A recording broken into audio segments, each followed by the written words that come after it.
Fire Emblem fans, rejoice! We finally have a brand new Fire Emblem game announced and to look forward to in 2026. It is none other than Fire Emblem Fortune's Weave. Today, I thought I would give a little bit of my own reaction and give a little bit of a post-trailer talk and analysis of what I'm hoping or what I see or some things we can predict what will come in this entry. But I think that's enough of me yapping. Let's get right further into it and enjoy what Fire Emblem has in store for us, my friends. I love the overworld design already, man. Especially with the arena being a focal point of the world. The arena's been around in Fire Emblem for forever, so this is awesome to see. I love these noble designs. Bold warriors, Matt Mercer, my goat. Let's fucking go. draw now upon your strength. Hold fast to Bam. devotion in your beating hearts. Hi, Alucard. Hear me now as I declare that the heroic games have begun. Hell yeah. I like that the arena can probably just change a lot of things. I'm curious what they're going to do with the arena for chapters. The girl is an interesting one. I'm not sure about her glasses, but, you know. Ooh, dismounting. Okay, that's cool. My dude's riding a chocobo. We have a mounted lord? Hey, yo, mounted lord? What I seek is a great strength. Wyvern man. I already love the chariot classes. Sheer strength to uphold the faith I hold dear. Above all, I need the strength to lead my people. Strength Ooh, enough to gambits. free. We have gambits again. Oh yeah, Alucard. Again. He's a Myrmidon. That makes sense. Bro, he teleports behind you. Oh my god. Nothing personnel, kid. There's a man I hate so much that simply killing him will not satisfy me. This is our dancer? Reason I refuse. Yeah, this is our dancer, I think. Ooh, she's a bard. Ooh, demonic beasts? The glasses are, again, a weird choice. Oh. Ooh, wait, I think that was Nemesis. You think Was I that let you Nemesis? deny me my feelings? I refuse to accept defeat. Not now. For those who stand upon the final stage, I shall grant whatever wish you may desire. So say I, the Divine Sovereign. The That's Divine my Sovereign. to you. Divine One. We have a new Fire Emblem game to look forward to. Fortune's Weave, baby. Let's The go. years were long, weren't they? So this? Have you forgotten me so soon? So. 2026. Okay. Okay. Right off the bat, I'm really digging this game already. One thing that I think is really nice overall with this game, I'm really digging a lot of the character designs. While I wasn't the biggest fan of Engage's engine and overall approach they did with the game, I think that this is a good balance of both Three Houses and Engage's style. It seems they stripped away a lot of the over-the-top nature of what Engage's designs brought and kind of brought a little bit more of a middle ground between Three Houses and Engage, which I think is a good decision. While I will always enjoy sprite-based games, always at the end of the day, I think that this is still a good approach for overall game design and for the future of Fire Emblem, especially for the 3D aspects. Now, one thing that I think is really cool that we can point to our attention immediately, we get a lot from the first shot of gameplay. Now, what's interesting here is what seems to be our avatar or lord here, Kai. It seems like he is a mounted lord.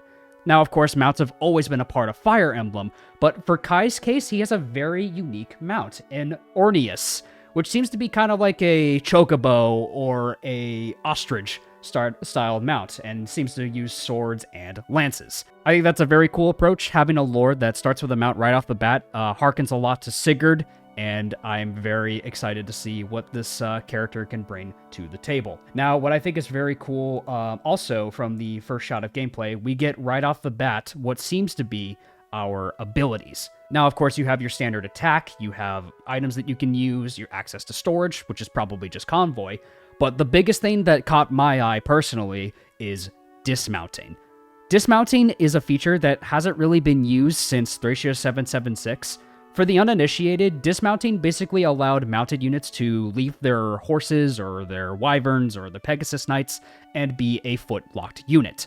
There are some benefits to dismounting in those games, such as utilizing better terrain or climbing over certain types of terrain, and being able to enter indoors because for some reason horses can't go inside in Kaga games. Now, I think it's going to be interesting to see how the gameplay is going to interact with this mechanic here, because I really do think that dismounting can have a lot of benefits, but also comes with a lot of drawbacks, so there isn't really a lot in the trailer that shows to me that dismounting has its benefits or advantages, but given for what I've seen so far, there really isn't a whole lot of reason to dismount from so far, other than the fact that maybe you can avoid effective weaponry, for instance, but you also sacrifice a lot of your movement and your overall combat effectiveness, as in older entries you would also lose stats if you would dismount your mount.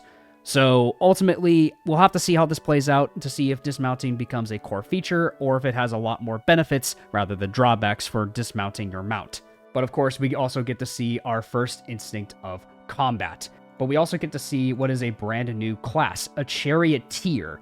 Now, I really like this design a lot. A chariot-style character in Fire Emblem is really cool to see. In particular, it seems like chariots use bows. They're almost like rangers or bow knights in this case. I'm really curious how they'll play out in gameplay. Given the style of a chariot being a hit-and-run style combat, I'm very curious if we'll see the implementation of a Super Kanto style unit in this class, and I'm very curious to see how it's all going to plan out from there. Now, of course, one big thing that has returned to this game is none other than gambits. The gambit system in Three Houses basically allowed every single unit on your battlefield to control a battalion. Every battalion had a special attack or a special buff that you would give to your allies. Basically, you could use the stride gambit to give yourself movement, or use certain ones that would basically charge the enemy for a free hit. We only get to see a brief moment of what we could expect from gambits in the future of this game. Disturbing Strike. If an attack hits, immobilize on foes. That seems pretty damn broken. Gambits being pretty powerful seems to be on par for the course, as they were incredibly powerful in Three Houses. But I mean, hey, all the more reason for them to experiment with brand new game designs and mechanics, so I'm all for it to see what they have in store for this. I think another thing that's interesting here is another mechanic called Blaze Arts. Now, what I'm curious about Blaze Arts is the fact that these characters seemingly can use unique abilities on the battlefield that no other character can. And this is especially shown through Dietrich's ability, which is basically moving shadow, which is basically, for those of you who have played Dungeons & Dragons, is just a Misty Step. You move forward 3 spaces, and then you can attack. Now, this basically just allows him to go through impassable terrain, or, better yet, get on the high ground. It seems the Blaze Arts are a little bit of a risk and reward style system, as they cost HP. This is a really interesting take on the risk and reward style gameplay that Fire Emblem is very well known for, though I do think that this ability can probably be abused, as you can just heal your character back up the moment they use these Blaze Arts with proper positioning of your healer, but I digress. These are still really cool abilities, especially since Dietrich can just literally Misty Step 3 spaces with moving shadow and then attack. I think that is just such a cool idea, especially for a Myrmidon that literally teleports behind you and says, "Nothing personnel, kid." Through the topic of Blaze Arts, we also get to see a whole new array of them with the Hunter, Leda. I was probably mistaken that she was a dancer because she had the lute. I was sorely mistaken, I apologize. But it seems to be that she has songs that affect the enemy in very interesting ways. Notably, the one that we see is the Song of Beasts, where she summons a demonic beast for 11 HP. That's kind of crazy. If there's one thing that we know about demonic beasts in Three Houses, them boys got a lot of health and they hurt. So the fact that we get to use demonic beasts on our side of the field is going to be interesting to see. And it's probably going to be used against us as well with certain enemies that we're probably going to face. So I'm really curious to see how this is all going to plan out with the tools that we have at our disposal as the players. Now, of course, the other Blaze Arts being Song of Madness, Song of Passion, Song of Ice Water, and Song of Abjuring. We don't know what these do exactly, but we could probably imply that these do a combination of maybe Song of Madness, I can imagine, is a status effect, and the other 3 are either to cure statuses or basically just enable certain parts of terrain to be crossable. At least that's my guess, looking at the ice water ability that she has access to. Actually, scratch that. As I'm looking a little bit closer at Dietrich, it seems like he has a circular kind of gauge surrounding him. And also looking a little bit further at the bards or slash hunters abilities, it seems that there's a required amount of gauge required to it. So it seems like that there is some cost and effect required for these blaze arts. Whether that they are positive or negative, that remains to be seen. But it seems like that these are still abilities that will still cost HP, but maybe some abilities have some unique costs attributed to them. How you can build these up over the course of the game, maybe some positives or debuffs, I guess we'll see as we'll see more footage and more gameplay revealed over time. Now, during the last minute of this trailer, there were some things that absolutely caught my eye, especially this guy. So, while he may seem like an unimportant certain NPC, maybe just like a guy in a cutscene, to me, that's a familiar looking dude. That's a familiar looking bandit there. Hey, Nemesis, is that you, bud? Is that you in your prime? Are you gonna do some bad stuff in the story? Are you gonna be playable and betray us later down the line? I mean, I could be completely wrong. This might not be Nemesis, but kind of looks like him. I ain't gonna lie. From one shot of a trailer and what he looks like, that looks like it. Now, of course, one big thing that should be noted is the fight between the edgy Myrmidon and the girl with a gun. So, yeah, guns in Fire Emblem confirmed, everybody. So, it should really come as no surprise to anybody at this point, especially when it comes to Fodlan, as Fodlan is a bit of a interesting blend of technology when it comes down to it. As we remember, the Pillars of Light are quite literally cruise missiles. So while it's a little weird that we get to see a character with a straight-up Uzi in a Fire Emblem game, it makes sense for the world of Fodlan, but it's still a little goofy for me personally. But I mean, hey, like, while it makes sense for the world, and who am I to judge, I think that it's a little bit weird that we just see a priest lady with an Uzi about to shoot our edgy boy. But I digress. I think this is still going to be a fun game to enjoy, regardless. And of course, the big reveal of it all, that we saw some small hints between Dietrich's sword and a lot of the character designs, the final reveal was shown to us during the last few seconds of the trailer. Adult Sothis.